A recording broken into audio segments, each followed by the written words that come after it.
అందరికీ నమస్కారం అండి. ఈరోజు తెలుసు మీ అందరికీ ఈరోజు ప్రెస్ మీట్‌కి గల కారణం ఏంటని. అయితే ప్రతి స్థాయిలో కూడా మంగ్లీ గారు తప్పించుకోవడానికి రకరకాల ప్రయత్నాలు చేస్తున్నప్పటికి కూడా వాస్తవ సంఘటనలుగా ఆధారంగా చేసుకొని వాళ్ళందరి మీద కేసులు అవడం జరిగింది. అదేవిధంగా మంగ్లీ గారు, అదేవిధంగా మంగ్లీ గారు వాళ్ళ తమ్ముడు కూడా శివ కూడా మీడియా వేదికకు వచ్చి పచ్చి అబద్ధాలు చెప్పడం కూడా జరిగింది. వాటన్నిటికి సంబంధించి నేను ఫోటోలు వీడియోలు కూడా రిలీజ్ చేయడం జరిగింది. అయితే ఎవరైతే శివ చౌహాన్ వచ్చి నాకు అతనికి సంబంధం లేదు, వారికి మాకు అసలు సంబంధమే లేదు, ఏదో మాకు అంటే అప్రస్తుతంగా మమ్మల్ని ఇందులోకి లాగేస్తున్నారు, ఎటువంటి పరిస్థితి మాకు ఎటువంటి సంబంధం కూడా లేదని చెప్తున్న క్రమంలో అదేవిధంగా మా మీద అసలు కనీసం ఎఫ్ఐఆర్లు కూడా లేవు అని చెప్పేసి మీడియా సాక్షిగా అబద్ధం చెప్పడం జరిగింది. తప్పండి. ఖచ్చితంగా గద్వాల్లో ఏదైతే సిసిఎస్ ఉందో దాంట్లో మంగ్లీ గారు అండ్ మంగ్లీ గారు వాళ్ళ తమ్ముడు కూడా ఉన్నారు ఎఫ్ఐఆర్ కాపీలో. అదేవిధంగా నల్గొండలో పెట్టబోతున్నటువంటి సిసిఎస్ లో ఉన్నటువంటి కేసులో కూడా వాళ్ళు ఉన్నారు.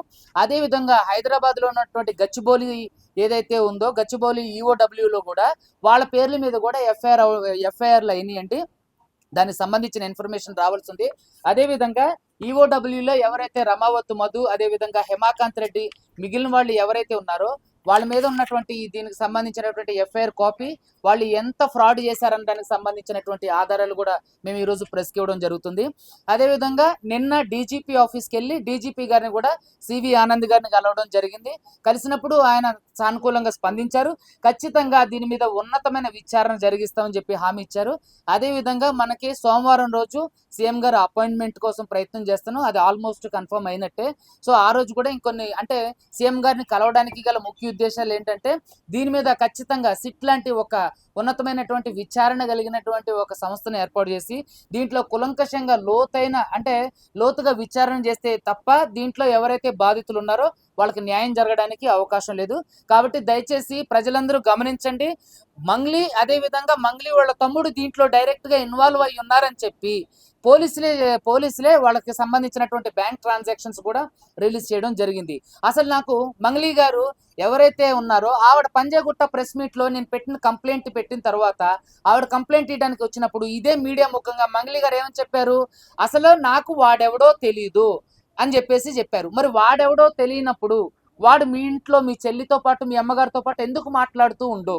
రెండవది, ఈ కట్టలు లెక్క పెట్టే వీడియోలో ఉంది ఎవరండి ఇతనా అని అంటే మరి అతను ఎవరు అని అంటే ఆడెవడో అని అన్నాను, అతనెవరో అని అన్నారు. మరి మిర్చి తోటలోని అదేవిధంగా వంగ తోటలో వాళ్ళందరూ కూర్చొని వెనకాల కూర్చున్న భరత్ చౌహాన్ కూడా వాళ్ళందరూ కూడా చాలా క్లోజ్ గా దిగినట్టు ఫోటో మీకు నేను రిలీజ్ చేయడం జరిగింది. మరి ఇప్పుడు మంగ్లీ గారు దీనికి ఏం సమాధానం చెప్తారు? ఈ నోట్లు లెక్క పెట్టే ఫేసా అండి అని అన్నారు. నేను చాలా సార్లు మీడియాలో కూడా చెప్పాను, ఏమండి అందులో తప్పుగా ప్రచురించబడింది, వేరే ఎవరన్నా ప్రెస్ వాళ్ళు తప్పుగా వేసి ఉండొచ్చు మేబీ. సో అందులో ఉన్నది భరత్ కుమార్ చౌహాన్ అని అన్నారు. తర్వాత మీడియా వాళ్ళు కూడా అడగడం ఏమైందంటే ఇతను ఎవరండి మరి అంటే ఆ నోట్లు కట్టలు లెక్క పెట్టేది ఎవరంటే మంగ్లీ గారు మీడియా సాక్షిగా ఏదైతే పంజగుట్ట పోలీస్ స్టేషన్ ఉందో ఆ పోలీస్ స్టేషన్లో ఏమని చెప్పారు, ఎవరో మాకేం తెలుసండి అని అన్నారు.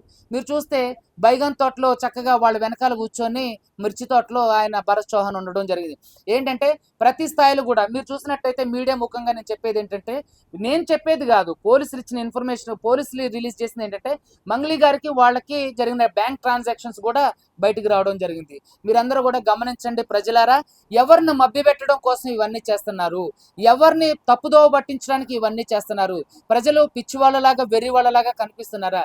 దయచేసి ఇప్పటికైనా సరే బాధితులకు న్యాయం జరిగే వైపుగా మీరు రావాలని చెప్పి నేను విజ్ఞప్తి చేస్తున్నాను. ఇక్కడ మంగ్లీ గారు చేసేది ఏంటంటే నేను బాధితులకు అండగా ఉంటాను, అది కేవలం స్టేట్మెంట్లకు మాత్రమే పరిమితం అయ్యింది. క్రియాశీలకంగా ఎక్కడా కూడా మంగ్లీ గారు బాధితులకి న్యాయం చేసే దిశగా రాలేదు. ఎందుకని మరి మీరు స్టేట్మెంట్లు ఇచ్చారు అంటే ఊగదంపుడు మాటలేనా? మీరు క్రియాశీలకంగా వర్క్ చేయరా? ఎందుకని మరి ఇన్ని రోజుల నుంచి ఎప్పుడైతే డీజీపీ గారిని కలిశారో అక్కడ నుంచి సర్వత్రా ఆమె మీద వ్యతిరేకత వచ్చిందో అప్పటి నుంచి మీడియాకి ఎందుకని మంగ్లీ గారు దూరంగా ఉన్నారు?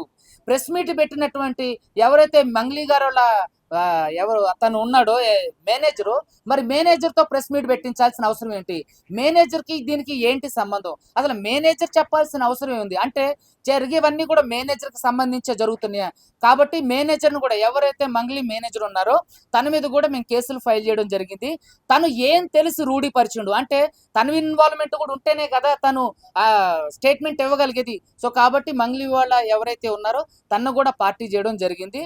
ఇంకొక విషయం నేను మీడియా బాధితులకి మీడియా ముఖంగా ప్రజలందరికీ తెలియజేసేది ఏంటంటే, ఇది జరిగేదంతా కూడా కుట్రపూరితమైనటువంటి చర్యలు. మంగ్లీ గారు చాలా మందిని మేనేజ్ చేసుకుంటూ వస్తున్నారు. మేము నిజంగా చాలా బాధాకరం ఏంటంటే, మొట్టమొదటిసారిగా నేను చాలా బాధపడిన విషయం ఏంటంటే, సివి ఆనంద్ గారు సానుకూలంగా స్పందించినట్టే స్పందించి చాలా విముఖంగా ఉన్నారు. నాకు మొట్టమొదటిసారిగా సివి ఆనంద్ గారి మీద ఒక్కసారిగా బాధ అనిపించింది. అరే, ఆయన కలవడానికి వెళ్తే సార్ ఒక ఫోటో ఇవ్వండి, మరి మేము మిమ్మల్ని కలిసినట్టు మీడియాకి ఇవ్వాలంటే అవసరం లేదు అని చాలా అంటే ఆ అంటే బాధ్యతాయుతంగా మాట్లాడడం కూడా చాలా బాధ కలిగించింది. నేను మొట్టమొదటిసారిగా ఎక్కడ బాధితులకు న్యాయం జరగకుండా పోతుందని చెప్పి చాలా బాధపడుతున్నా.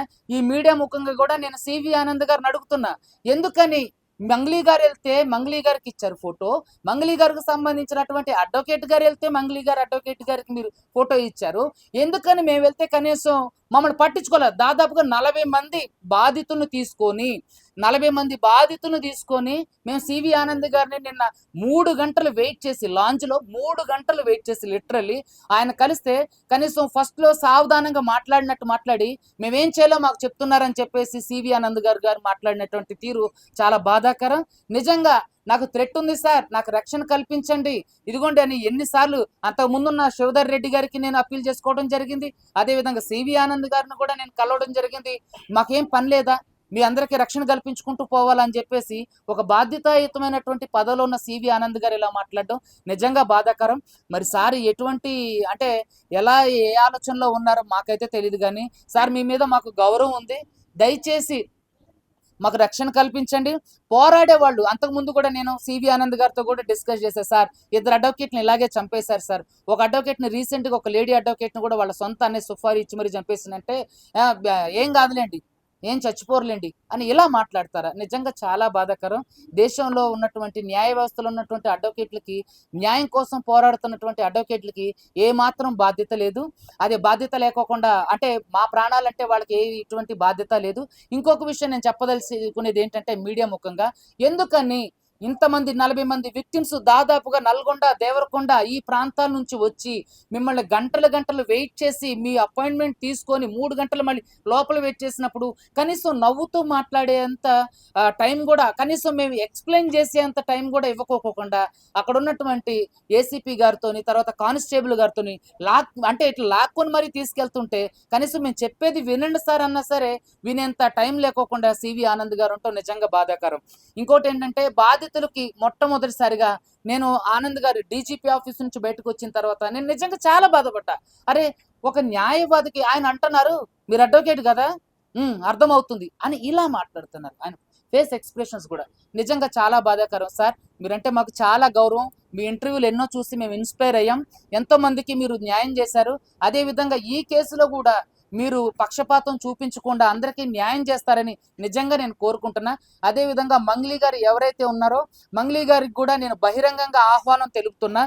బాధితులు ఇంకా ఎక్కువ చచ్చిపోవడానికి, మరణాలు ఇంకా ఎక్కువ సంభవించడానికి అవకాశం ఉంది కాబట్టి దయచేసి మీరు కూడా సానుకూలంగా స్పందించండి. మీరు తలుచుకుంటే ఒక్క రోజులో పని. ఎవరైతే ఇప్పటి వరకు కూడా ఇప్పటి వరకు కూడా ఈరోజు 6వ తారీఖు మే నెల 2026 స్టిల్ ఇప్పటి వరకు కూడా బాధితుల తరపున పోరాటం చేసి నా అడ్వకేట్ మీద కేసులు పెట్టారు, కానీ ఆవిడ పేరు చెప్పి ఆవిడ ఉంది కానీ లేదని చెప్తున్నారు, అది అందరికీ తెలుసు. సరే ఓకే, ఆవిడ పేరు లేదు, మరి మీ పేరు చెప్పి వ్యాపారం చేసిన వాళ్ళ మీద ఎవరైతే రమావత్ మధు ఉండో, మీ తమ్ముడు శివ చౌహాన్ ఉండో, పాల్దియ భరత్ చౌహాన్, పాల్దియ శైలజ చౌహాన్, ఇంకా బాలాజీ నాయక్, వీళ్ళందరూ ఎవరైతే ఉన్నారో మరి వాళ్ళ మీదకి స్టిల్ ఇప్పటి వరకు కూడా మీరు ఎందుకని కేసు పెట్టలేదు? నేను మీడియా ముఖంగా అడుగుతున్నా.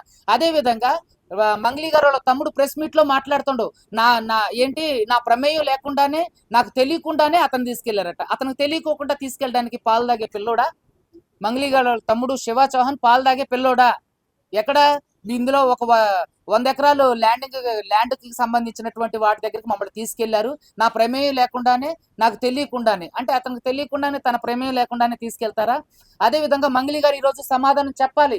ఎందుకంటే నోట్లు లెక్క పెట్టేది ఎవరంటే ఎవరో అని చెప్పేసి మీడియా ముఖంగా అబద్ధం ఆడినటువంటి మంగ్లీ గారు మరి మిర్చి తోటలో, అదేవిధంగా వంగ తోటలో ఎవరైతే భరత్ కుమార్ చౌహాన్, ప్రధాన నిందితులు రమావత్ మధు ఉండో మరి వీళ్ళ గురించి మరి ఇప్పుడు మీరు సమాధానం చెప్పాలి. అదేవిధంగా రమావత్ మధు ఎవడో అని ఫస్ట్లోనే మన పంజాగుట్ట ప్రెస్ మీట్ లో అన్నారు. ఎవరో వస్తుంటారు, ఎవరో ఫోటోలు దిగుతుంటారు, వాళ్ళకి మాకు ఏంటి సంబంధం అని అన్నటువంటి మంగ్లీ గారు ఈ రోజు సమాధానం చెప్పాలి. మీరు ఇంతవరకు నేను ఇంకా సూటిగా ఇంకొక క్వశ్చన్ కూడా వేస్తున్నా చూడండి మంగ్లీ గారు మీకే. ఎందుకంటే అసలు అతను ఎవరో తెలియదన్న అతనికి మీ ఇంట్లోకి ఎలా ప్రవేశం వచ్చింది?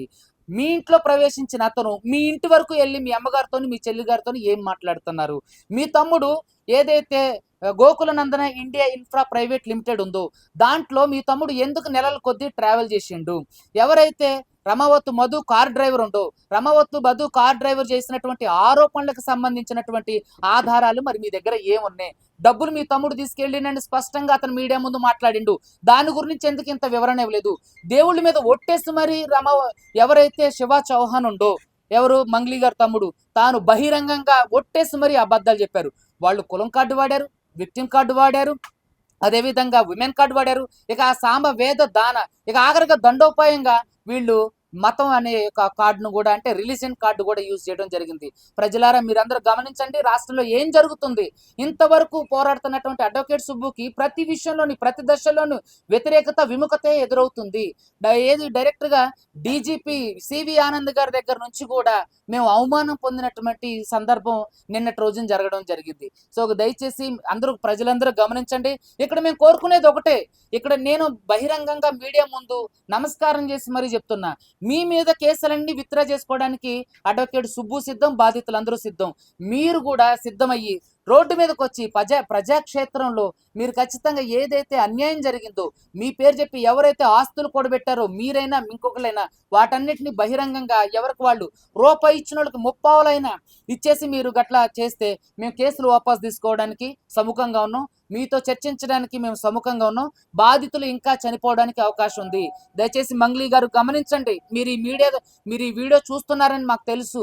ఖచ్చితంగా మీరు చూసి కనీసం మానవతా దృక్పథంతో కనీసం సోషల్ రెస్పాన్సిబిలిటీతోనైనా జరగబోయే మరణాలని ఆపండి. ఎంతో మంది ఈరోజు నిన్న డీజీపీ గారు మీటింగ్ తర్వాత చాలా మంది దేవరకొండ నల్గొండ నుంచి వచ్చినటువంటి ఎవరైతే బాధితులు ఉన్నారో వాళ్ళందరూ కూడా తీవ్రమైన మనస్తాపానికి చెంది డబ్బులు రావేమో అని చెప్పి ఒక్కసారిగా వాళ్ళు దిగాలు చెందినటువంటి పరిస్థితి. దయచేసి ప్రజలారా గమనించండి, రాష్ట్రంలో ఏం జరుగుతుంది, మంగ్లీ గారి విషయంలో ఏం జరుగుతుంది, ఎందుకని ఒకరిని మాత్రం కాపాడడానికి ఇంత కుట్రలు జరుగుతున్నాయి. ఏదైతే సెలబ్రిటీ స్థాయిలో ఉన్న వాళ్ళకి ఎవరైతే సెలబ్రిటీగా పేరొందిన వాళ్ళు ఎవరైతే ఉన్నారో వాళ్ళకి మాత్రం వెంటనే విత్ ఇన్ 1 hour వాళ్ళకి అపాయింట్మెంట్స్ దొరుకుతాయి. ఎవరైతే బాధితుల తరపున పోరాడుతున్నారో ఎవరైతే బాధితుల పక్షాన పోరాటం చేయడానికి సిద్ధంగా ఉండి అంటే శక్తి వంచన లేకుండా కృషి చేస్తున్నారో ఎవరైతే బాధితులు ఉన్నారో వాళ్ళని గంటల కొద్దీ కూర్చోబెట్టి కూడా మాట్లాడలేని పరిస్థితి ఈరోజు తెలంగాణ రాష్ట్ర ప్రభుత్వంలో ఉన్నటువంటి పోలీసు వ్యవస్థలో కనబడుతుంది. దయచేసి సివి ఆనంద్ గారికి కూడా నేను అంటే నమస్కారం చేసి మరి ప్రాధేయపడేది ఏంటంటే, సార్ దీంట్లో ఉన్నత విచారణ జరిగించండి, బాధితులకు న్యాయం చేయండి. సరే అడ్వకేట్ సుబ్బుకి ఏ రక్షణ వద్దు, నాకేదన్నా అయితే మాత్రం మంగ్లీ గారిదే డీజీపీ సివి ఆనంద్ గారిదే బాధ్యత. నా మీద దాడి జరిగినా రేపొద్దు నేను చనిపోయినా వీరిద్దరిదే బాధ్యత. ఎందుకంటే అంత రెక్లెస్ గా సివి ఆనంద్ గారికి వెళ్ళి నేను రిక్వెస్ట్ చేస్తున్నా, సార్ నాకు ఇట్లా థ్రెట్ ఉంది సార్ అంటే పోలీసుల రక్షణ ఇవ్వడం మా పైన అంటున్నారు. అంటే ఎవరు పని సార్ మరి అది? రేపొద్దు నాకైతే ఎవరు రెస్పాన్సిబిలిటీ? సరే ఏం కాలేదంటే సంతోషం, ఒకవేళ రేపొద్దున నాకేదన్నా అయితే ఎవరు రెస్పాన్సిబిలిటీ? నాకేదన్నా జరిగితే మంగ్లీ గారిది, డీజీపీ ఎవరైతే సివి ఆనంద్ గారు ఉన్నారో వాళ్ళదే బాధ్యత. ఎందుకంటే నేను రిక్వెస్ట్ చేసి గంటల కొద్దీ వాళ్ళతో మాట్లాడడానికి ప్రయత్నం చేసినప్పుడు కనీసం ఎవరైతే బాధితులు 40 మంది బాధితులు కళ్ళు ఒత్తులు వేసుకొని మరి ఆయన కోసం చూసినప్పుడు ఆయన ప్రవర్తించిన తీరు చాలా బాధాకరం. దయచేసి సివి ఆనంద్ గారు సరే మీరు ఎలా ప్రవర్తించినప్పటికీ కూడా బాధితులకు న్యాయం చేయండి. మంగ్లీ గారు మేము మీతో చర్చలకు సిద్ధం, బాధితులు ఇంకా చనిపోవడానికి సిద్ధంగా ఉన్నారు, వాళ్ళు ఒత్తిళ్లకు తట్టుకోలేకపోతున్నారు. ఎంతో మంది ఇప్పటికీ కూడా ఉన్నటువంటి బంగారాన్ని నమ్మి తీసుకొచ్చినటువంటి డబ్బులకు వడ్డీలు కట్టలేకపోతున్నారు. దయచేసి గమనించండి. ఎవరైతే మంగ్లీ వాళ్ళ మేనేజర్ ఉన్నాడో తను ప్రెస్ మీట్కి పెట్టడానికి గల ఆంతర్యం ఏంటి, అసలు అతనికి ఏం తెలుసు? ఈ కేసులో అతనికి ఇన్వాల్వ్మెంట్ ఉంటేనే కదా అతను మాట్లాడేది. కాబట్టి తనను కూడా పార్టీగా యాడ్ చేశాం. తను కూడా రేపొద్దు అంటే ఈ 1 వీక్లో నోటీసులు వెళ్ళడం అవకాశం ఉంది. మంగ్లీ గారు కావాలని దీన్ని డ్రాగ్ చేస్తున్నారు. ఎందుకని మంగ్లీ గారు మీడియా ముందుకు రాలేకపోతున్నారు? ఎందుకని మంగ్లీ గారు మీడియాకు ముందుకు వచ్చిన తర్వాత జరిగిన పరిణామాల గురించి ఎందుకు వివరణ ఇవ్వలేకపోతున్నారు? మీరు సామాజిక బాధ్యతగా దీన్ని ఎందుకు తీసుకోలేకపోతున్నారు? దయచేసి బాధితులందరూ కూడా చూడండి, ఇందులో ఇవన్నీ కూడా సర్టిఫైడ్ కాపీస్. ఎవరెవరు ఎన్నెన్ని కోట్లు పెట్టారు, ఎన్నెన్ని కోట్లు నష్టపోయారు, ఎన్నెన్ని కోట్లు ఎవరెవరి దగ్గర నుంచి ఎంతెంత వరకు తీసుకొచ్చారు చూడండి. ఇవన్నీ కూడా ఇవి సర్టిఫైడ్ కాపీస్. ఇది సుబ్బు క్రియేట్ చేసినవి కావు, లేకపోతే మీడియా వాళ్ళ దగ్గర నేను తీసుకొచ్చినవి కావు. ఇది కోర్టు ఈఓడబ్ల్యూ ఏదైతే ఉందో ఈఓడబ్ల్యూలో ఉన్నటువంటి ఎల్బీ నగర్ కోర్టులో ఉన్నటువంటి రిపోర్ట్స్ ఇవన్నీ కూడా కోట్ల రూపాయలు వీళ్ళు దండుకొని చాలా జల్సాలుగా ఎక్కడైతే మెదక్ ఉందో అక్కడ 100 ఎకరాలు కొనుగోలు చేశారని ఇన్ఫర్మేషన్ ఉంది. అదేవిధంగా బినామీల పేర్లతో ఆస్తులు కూడబెట్టారని ఉంది. మీ మీద కూడా ఆరోపణలు వస్తున్నాయి. మీకు డైరెక్ట్గా బ్యాంక్ ట్రాన్సాక్షన్ జరిగిందని పోలీసు వారు తెలియజేస్తున్నారు. మీ తమ్ముడు అకౌంట్ నుంచి ప్రధాన నిందితుడు రమవత్తు మధు అకౌంట్కి డైరెక్ట్గా ట్రాన్సాక్షన్ జరిగిన విషయాలు తెలియజేస్తున్నారు. ఇంకా ఎందుకు దీని మీద మౌనం మీరు వీడట్లేదు? దయచేసి బాధితులకు న్యాయం చేయండి. వాళ్ళు చనిపోయే పరిస్థితికి వచ్చేసారు. కాబట్టి ప్రజలారా మీరందరూ గమనించండి. ఏదైతే న్యాయం ఉందో న్యాయం వైపు నిలబడండి. సీఎం గారిని కూడా ఈ మీడియా వేదికగా నేను ఒకటే కోరుకుంటున్నా, అయ్యా దయచేసి దీని మీద ఒక సిట్ లాంటి ఒక విచారణ సంస్థను ఏర్పాటు చేయండి. లేదంటే ఒక సిట్టింగ్ జడ్జితో దీని మీద విచారణ జరిగితే తప్ప ఇది సంవత్సరాలు కోర్టులో ఉంటే సంవత్సరాల తరబడి ఇది జరుగుతుంది. బాధితులకు న్యాయం జరగదు. డిలే జస్టిస్ కూడా అది అన్యాయంతో సమానం. కాబట్టి దయచేసి మీరందరూ గమనించి, నేను తెలంగాణ రాష్ట్ర ప్రధాన న్యాయమూర్తి గారికి కూడా ప్రాధేయపడి కోరుకునేది ఏంటంటే దీన్ని సుముటోగా తీసుకోండి. బాధితులు ఇంకా చనిపోవడానికి అవకాశం ఉంది. ఇది రాష్ట్రంలో ఒక పెద్ద స్కాము. ఈ స్కామ్ తీసుకొచ్చినటువంటి సుబ్బు మీద చాలా మంది కుట్రలు చేస్తున్నారు. మంగ్లీ గారు డబ్బులు ఇచ్చి మరి వీధి రౌడీల్ని తీసుకొచ్చి మరి ప్రెస్ మీట్లలో కూర్చోబెట్టి మరి కారు కూతలు కూస్తున్నారు. అదేవిధంగా ఉస్మానియాలో ఉన్నటువంటి ఒక 7-8 మంది వ్యక్తుల ద్వారా డైరెక్ట్గా ఇండైరెక్ట్గా వాళ్ళు ప్రధానంగా మీడియా ముఖంగా వాళ్ళు బెదిరింపులకు పాల్పడడం జరుగుతుంది. ఎంతో మందిని ఈవిడ మా మీదకే ఒక ప్రముఖ ఛానల్లో ఇంటర్వ్యూ ఇవ్వడానికి వెళ్ళినప్పుడు కొంతమంది ఒక గుర్తు తెలియని 8 మంది దొండగులు మా మీద దాడి చేయడానికి ప్రయత్నించినప్పుడు ఆ ప్రధాన మీడియా కూడా వాళ్ళ ఛానల్లో చూపించారు. ఎంతో మంది నాకు ఫోన్ చేసి మరి నన్ను బెదిరిస్తున్నారు. దీని అందరికీ కూడా సమాధానం చెప్పాలి. చూడండి, ఒక్కొక్కరు కోట్లలో మోసపోయారు. ఇది కోర్టుకు సంబంధించినటువంటిది. మీ అందరికీ కూడా మీడియాకి కూడా ఇస్తా. ఇది కోట్లలో వాళ్ళు మోసపోయారు. ఎన్నెన్ని లక్షలు పెట్టారు, ఎన్నెన్ని కోట్లు పెట్టారు అనేది. సో దయచేసి ఇంత స్కామ్ జరుగుతున్నా తెలంగాణ రాష్ట్ర ప్రభుత్వం దీని మీద ఎందుకని ఉన్నతమైన విచారణ జరిగించట్లేదు? ఇంత స్కామ్, ఇన్ని 100 కోట్ల స్కామ్ జరుగుతున్నప్పుడు ఎక్కడ వీళ్ళంతా ప్రజాప్రతినిధులందరూ ఎక్కడున్నారు? దయచేసి అందరూ కలిసిగట్టుగా దీన్ని పరిష్కారం చేయండి. బాధితులకు న్యాయం చేయండి. ఇక్కడ అడ్వకేట్ సుబ్బుకి ఎటువంటి రక్షణ అవసరం లేదు, పోనివ్వండి. కానీ బాధితులకు న్యాయం చేయండి. చాలా మంది చనిపోవడానికి అంటే వాళ్ళు సిద్ధంగా ఉన్నారు. వాళ్ళు దిక్కుతోచని పరిస్థితుల్లో ఉన్నారు, అయోమయోలో ఉన్నారు. నిన్న సివి ఆనంద్ గారిని కలిసిన తర్వాత దేవరకొండ నల్గొండ ప్రజలు పూర్తి స్థాయిలో వాళ్ళు ఆత్మాన్యూన్య భావంలోకి వెళ్ళిపోయారు. ఇక మాకు డబ్బులు రావేమో అని ఆయన ప్రవర్తించిన తీరుతో ఒక్కసారిగా బాధపడడం జరిగింది.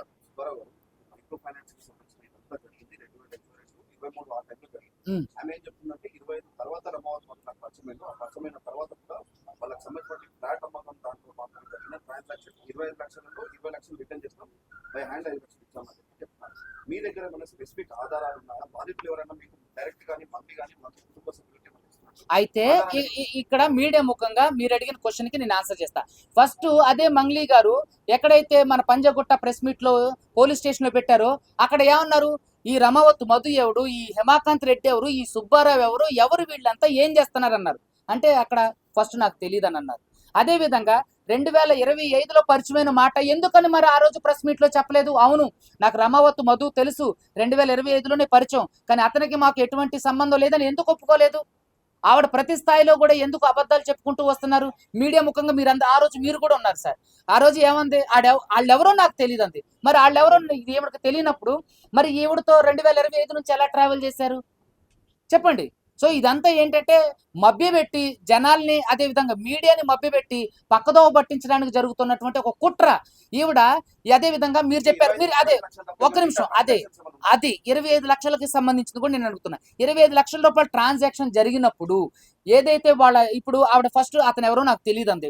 తర్వాత మేము ఇల్లు అమ్మే క్రమంలో మాకు 25 లక్షల ట్రాన్సాక్షన్ జరిగింది అన్నారు. 25 లక్షల ట్రాన్సాక్షన్ జరగడానికి సంబంధించి ఏదైతే ఇల్లు అమ్మడానికో లేదో రెంట్కో ఏదో ఒకటి దానికి సంబంధించినటువంటి ఆ రోజు కానీ అంతకు ముందు రోజు కానీ ఆ తర్వాత రోజు కానీ చేసుకున్నటువంటి రెంటల్ అగ్రిమెంట్ కానీ సేల్ అగ్రిమెంట్ కానీ ఎందుకని మీడియా ముందు మంగ్లీ గారు ప్రవేశపెట్టడం లేదు?